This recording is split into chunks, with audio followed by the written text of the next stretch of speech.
Clef majors. Let's go, y'all. I'm going straight in. Feel like I'm 2 times, don't need no more help. Betray me a few times. All by myself, should've did it the first time. I know Hi I'm more guys, beast. it's Lacey Irene here. Welcome back to All Things Irene. So, to start off my YouTube channel, like I said before, it is a mug, aka a mom blog. So why not tell you guys my entry into motherhood, basically, and what I went through my pregnancy. So, I don't really know where to start here. So, okay, so we'll start here. At the beginning of 2019, I found out that I was pregnant. Actually in January. It was a really funny story. It's a really funny story. My best friend really likes to tell this story. So she's like, Glacia, don't worry about it. Like, there's nothing wrong with you. And I'm telling her, like, my cycle is not coming on, blah, blah, blah. And, you know, I had the ovulation app or whatever on my phone. Yeah, I'm just going to jump into it. I'm not going to, all the extra stuff. I had the app on my phone and whatever, and I'm like, my cycle's supposed to come on this day, and it didn't come on. So, you know, I'm just going about life, just normal. And right before Super Bowl, I decided to take the pregnancy test, and I was pregnant, and I was not happy. I had me and my baby father just broke up, so I really wasn't happy. And it's really funny because I took the first pregnancy test, and it showed that I wasn't pregnant, and I'm just like, yes, yes, you know, a little dance we do, you know, we were all happy or whatever. And I was super happy, sitting in the bathroom twerking, shower running, just twerking my little butt off. I was so happy, and my head was down, and I just looked up, and I looked at the pregnancy test, and that other line appeared, and I stopped twerking mid-twerk. And what did I do? I cried for 45 minutes. Yes, for 45 minutes, you guys. So, yeah, like, so it's really weird because I had no pregnancy symptoms. Oh, yes, I did. The only pregnancy symptom that I had was my nipples hurt really bad. My boobs hurt really bad my whole entire pregnancy, but I had no morning sickness. Wasn't throwing up, like, just nothing, and you wouldn't even be able to tell that I was pregnant. Okay, so as time progresses, and actually this is actually not even a really long story. I did go through a lot, but it's not a long story at all. In April, I was diagnosed with gestational diabetes, which if you know anything about that, or if you've ever had it, being a mom or being pregnant, they told me that it will go away once I had my son or whatever. And I was really happy because sticking yourself with a needle and not being able to eat anything that you want to eat is not fun at all, especially being pregnant.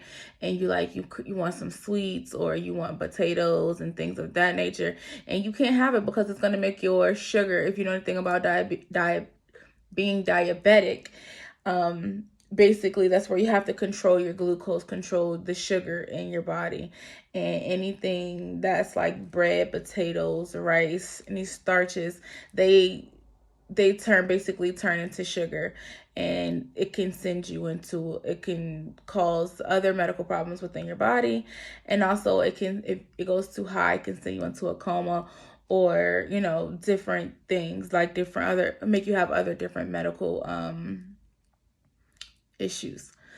So I ended up being pre-diabetic. Not pre-diabetic. I ended up having gestational diabetes while I was pregnant. I'm sorry, this glare and these glasses is bothering me.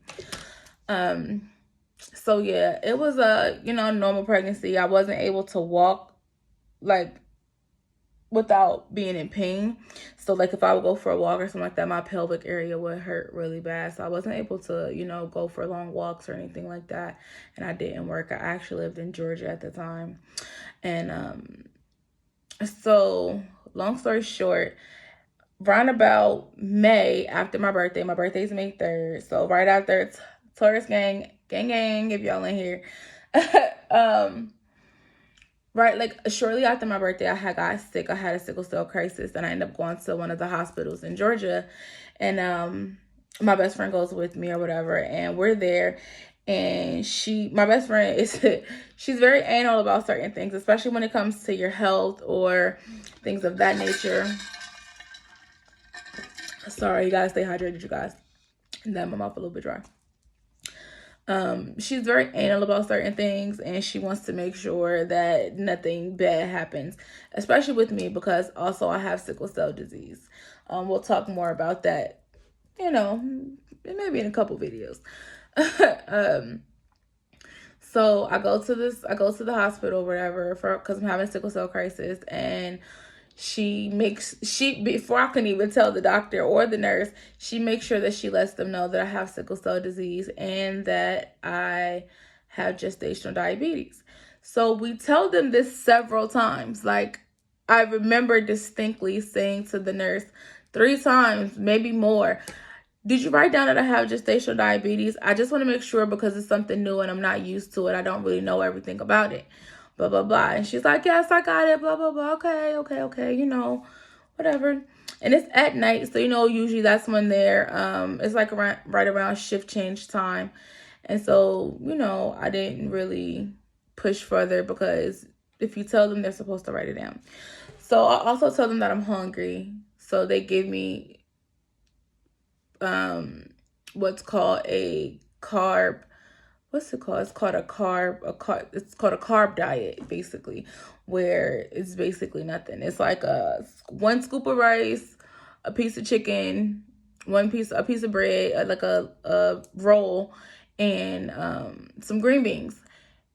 And it was making me sick. So my best friend ended up eating that. I did eat some of the rice with a little bit of salt and pepper on it, and a few of the green beans. So my best friend ended up eating the rest of it, because I just couldn't keep. I didn't throw it up, but I felt like I wanted to throw it up, basically. And so in there for a couple hours. And if you know anything about sickle cell disease, one of the top things that they do is they make sure that you're hydrated. So they give you an IV. So they gave me an IV and everything, and they just basically made me sit in there. And they said that my sugar was high, so they were sending me to the women's ward, but there wasn't a bed available yet. So I'm basically in there all night long. And mind you, I haven't eaten anything other than maybe like a couple forks or spoonfuls of rice and a few green beans. And I was drinking water the entire time, or eating ice the whole time I'm there. And the nurse the next day comes in, and she's like, Miss blah, blah, blah, what is wrong with you? And I was like, what do you mean? I couldn't stay woke, actually. Like the whole time she's talking to me, like I'm just looking like I'm like a little bobblehead. And I could not stay woke to save my life. I couldn't answer any of her questions, anything. And she had got really, really irritated with me. And I was irritated with myself, because in my mind, I'm thinking, Irene, get up, talk to this lady. Why you can't focus? Talk to this lady. And by this time I've had maybe like 3 to 4 bags of IV fluid. And I told her as well, she's like, what medical, because a new shift by this time, she's like, what medical conditions do you have? And I'm like, I have gestational diabetes and I have sickle cell disease. And she's like, okay, blah, blah, blah. She leaves out. She's still irritated because I can't concentrate.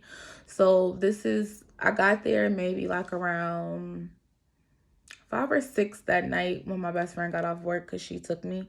And this is like around 8, 9 o'clock in the morning the next day. And so maybe 10-ish. So they finally got me a bed like around 10 o'clock the very next day. And they take me upstairs. They take me to the women's clinic, at the hospital, whatever. And even in there, the nurses were getting really irritated with me, because I could not concentrate. Like, they're talking to me and I could not wake up. And I'm in my head like I'm not sleepy. So I don't understand why I can't wake up. Like, I'm not understanding this.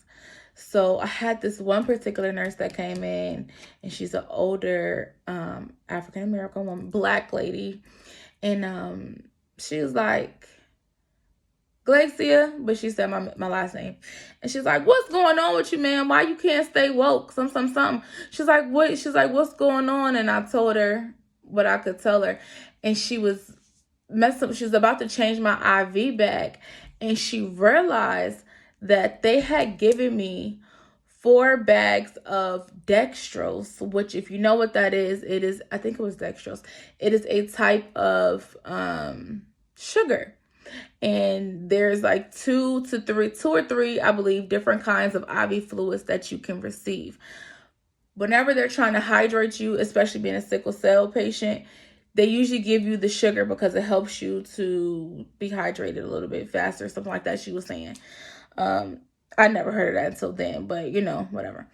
So this is all going on, and she is pissed, like pissed to the highest level. Like, I hear her yelling, and she called downstairs and was cursing. I'm not gonna say she wasn't cursing them out, but she was really yelling at them, like giving them a real earful about why they gave me the sugar water in my IV once, especially knowing that I told them that I had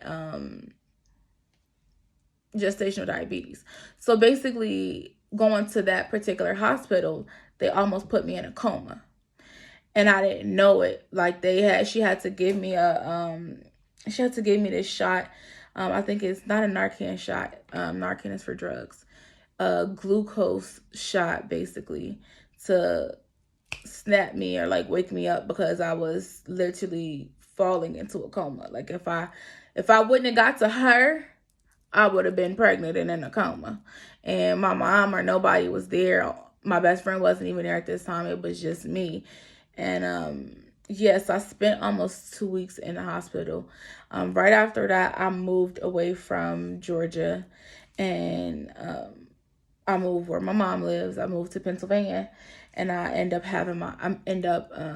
once I got to Pennsylvania, I end up sick again. And I'm trying to figure out, like, girl, what is going on? Why are you so sick? And I end up in the hospital for a week in June, like as soon as I moved to Pennsylvania. And they kept a really, really close eye on me the whole entire time that I was at the hospital. Just making sure I was okay. I stayed in the hospital for about a week, maybe like 4 or 5 days whenever I got up here to Pennsylvania. And when I got out, I thought I was okay, but I was still having a sickle cell crisis, and my sugar wouldn't go down. I kept having heart palpitations, and I'm like, what, girl, what's going on with you? Okay. And especially being pregnant, if you anything about being pregnant, that it's hard, and all your emotions are everywhere. So my emotions were everywhere. It's my first time. My mom's haven't had a kid in 30-something, 20-some years, 29-some years. So I'm just like really nervous, really scared, just not knowing what's going on. And yeah. So I end up having a doctor's appointment the day. Oh, also, my son was smaller than he was supposed to be, because he wasn't, for whatever reason, they couldn't figure it out. He wasn't getting enough nutrients to him. And it wasn't that I wasn't eating. Like, at first it was because I wasn't eating, but then after once I was able to eat and I started eating, like the eating, they weren't sure why I was not getting, or why Navad wasn't getting enough nutrients. And he was really small for me to have been, how many months was I? 6 months, I think. About to go to 7 months. I was just about to go into my last trimester. So about 6 months. And so when I went, so they was keeping a really close eye on me. I had to go to the hospital like every day for like a week for them to do like these little tests to make sure that he was moving correctly and that he was responding. And half the time he was not responding. Like, there was a heartbeat, but he wasn't moving. And then sometimes there was no heartbeat, or they only could hear my heartbeat and not his.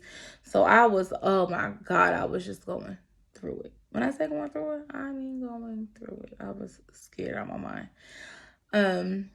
So my appointment that I had right after my mom's birthday is July 1st. I had an appointment on the 2nd. I went in and they admitted me to the hospital basically and told me that I would be staying in the hospital until I had my baby, because I had preeclampsia. Most people know what preeclampsia is. It just has something to do with your blood pressure and everything. Feet swelling, hands swelling, everything was swole. When I say swole, I mean swole. Yeah, it was a really scary experience. Like I was having a sickle cell crisis that would not stop. If you know what sickle cell is, it's basically or if you don't know what sickle cell is what I meant, is your blood cells are supposed to be round, but they turn into a sickle shape, and they're basically in a cluster in like one part of your vein, and it causes severe pain. I have sickle cell disease and I'm anemia. So for me, it's kind of worse than, someone that has sickle cell disease, just sickle cell disease, or has sickle cell trait.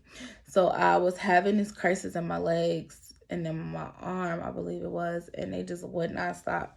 Like, when I say would not stop, I mean would not stop. Like, I needed to take the pain medicine, but I was so scared because they were giving me like morphine and Dilaudid. But I'm more so worried about my baby. I don't want him to be addicted to any drugs, like, whenever he comes out. And plus he was already small, so I'm just really scared.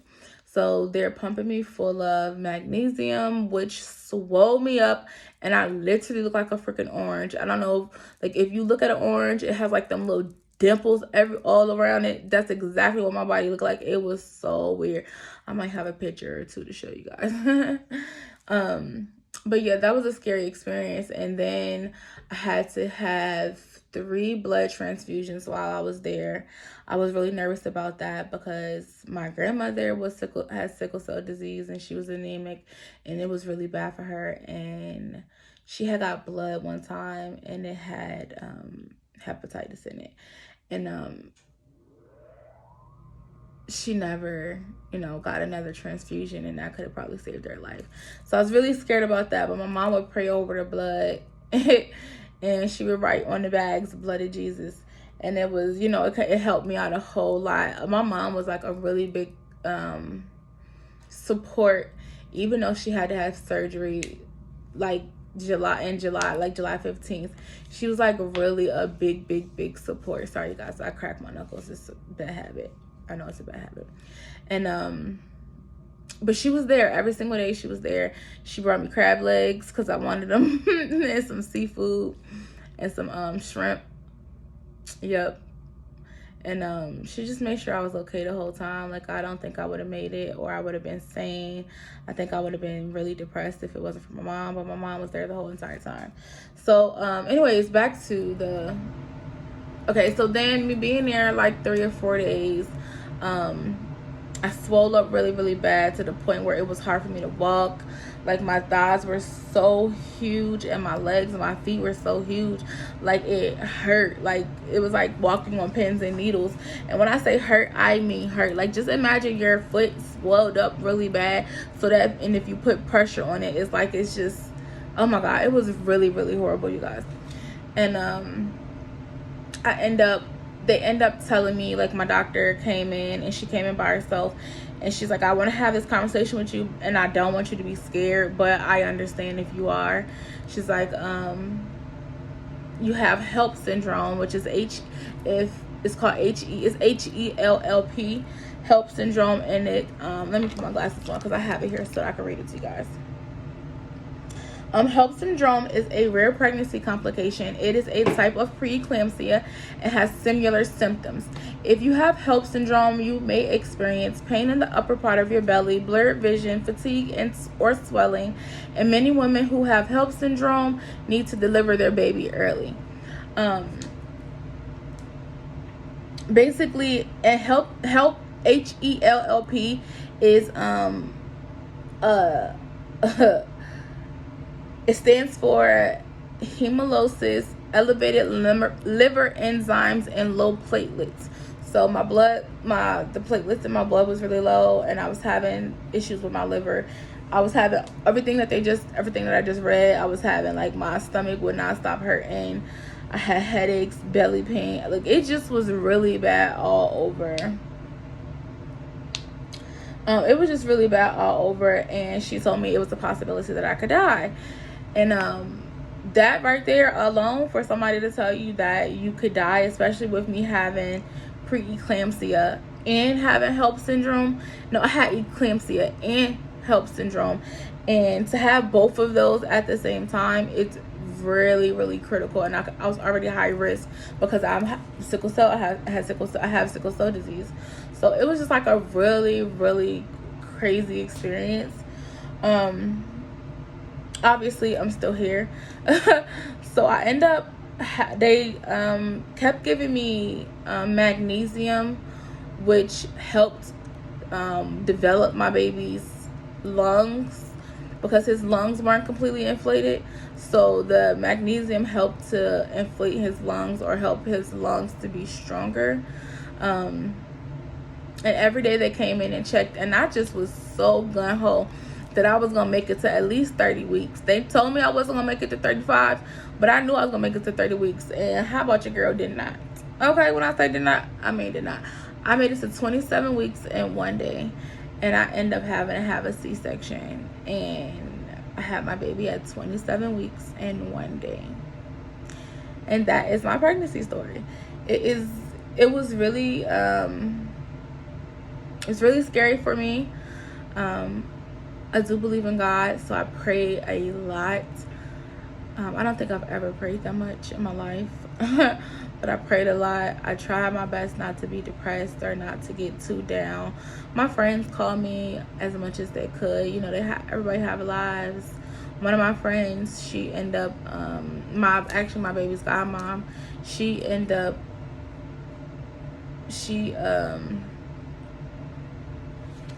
had gotten married right before I had Navarre. I had him on the 12th. So I was only in the hospital for like 10 days before I had him. Yeah, I had him on July 12th. And there's going to be a picture there for you guys to see what he looks like now. He's a healthy child. He is 3 years old. He'll be 4 this year. And I'm just really thankful that everything worked out, because it's a really scary and a traumatic experience, honestly. Because I came up here to help my mom so that she could with her surgery, and I ended up being sick, and she ended up having to help me. And I really feel like it all stemmed from going to the hospital in Georgia and them basically giving me all of that sugar, and me being almost going into a coma, because before that my sugar levels were okay. They were fine. I was managing them. But after that happened, like, it was really hard to manage them. And even it's still hard to manage them today. Like, I'm still diabetic. It's getting better. I've lost a lot of weight. So, yeah, that is my bringing my baby into the world story. I know everyone has a traumatic story. I know everyone has a different story. Some people have really happy stories, and I wish mine would have been a little bit happier. I really wanted to give a regular natural birth, but I wasn't able to do that. So sometimes I'm kind of sad. I'm not sad about it now, but at the time I was a little bit sad about it, because I mean, everybody wants to experience that, but you know, he's here, he's healthy, and yeah, I'm a mom. And yeah, I'm just really thankful. I'm thankful to be able to share my story. I'm thankful to be able to give education about it. If you guys have any questions about anything, you can always just comment them, or always can email me at allthingsirene32@gmail.com. And I'll answer questions, or either I'll make another video answering questions, more so go into depth about sickle cell disease and about HELLP syndrome. A lot of people don't know about this stuff whenever they are pregnant, and they're not told about it if you don't go through it. But I feel like education is key in anything that you do in life, whether it's a business, having a kid, you know, just anything that you do in life. I just feel like education is key. And I feel like if I would have had the education, or if I would have known more, I would have been able to do more. The doctors that I was working with initially, they helped, but they didn't go into depth, or they didn't really help me the way I needed to be helped whenever I first found out I had the gestational diabetes. So, I mean, that's another part where the whole mom help, or the whole moms here for moms comes in, because if you can find somebody that's already been through it and they can help you through it, or they can give you education on it, or you guys can look up things together, that actually helps. And then just to have somebody there for you helps as well, or somebody that's gone through something that you're going through, that helps as well. If I'm making sense, hopefully I'm making sense. But yeah. It was a crazy experience. It was. But it was a eye-opening experience, a life-changing experience, and something that I'm happy I kind of went through. It makes me appreciate life a little bit better. I wish the gestational diabetes went away and I didn't have diabetes now, honestly, but I do have to live with it and have to cope with it, and I have to just make sure that I keep myself healthy for myself and for my little one. Yeah, and like I said before, if you guys have any questions and want me to go into depth about it, about the HELP syndrome, because there's more to know. I just gave you like a brief synopsis of it. There's more to know. There's more to know about sickle cell disease as well. So yeah, if you want to know more, you can always ask, and we can do like a deep dive into it, and I could tell you more about both of them. Also, there is a Sickle Cell Foundation and a HELP Syndrome Foundation that you can also go to online. And I will post those so that you can look them up if you would like to in your spare time. But this is my mom blog about how I became a mom, or how I brought my son into this world. Thank you guys so much for tuning in. You guys have a blessed rest of your day. And thank you for joining me on All Things Irene today. Bye. Thought I was weak, then believe in myself. I started believing, then I started winning. Gotta have faith if you want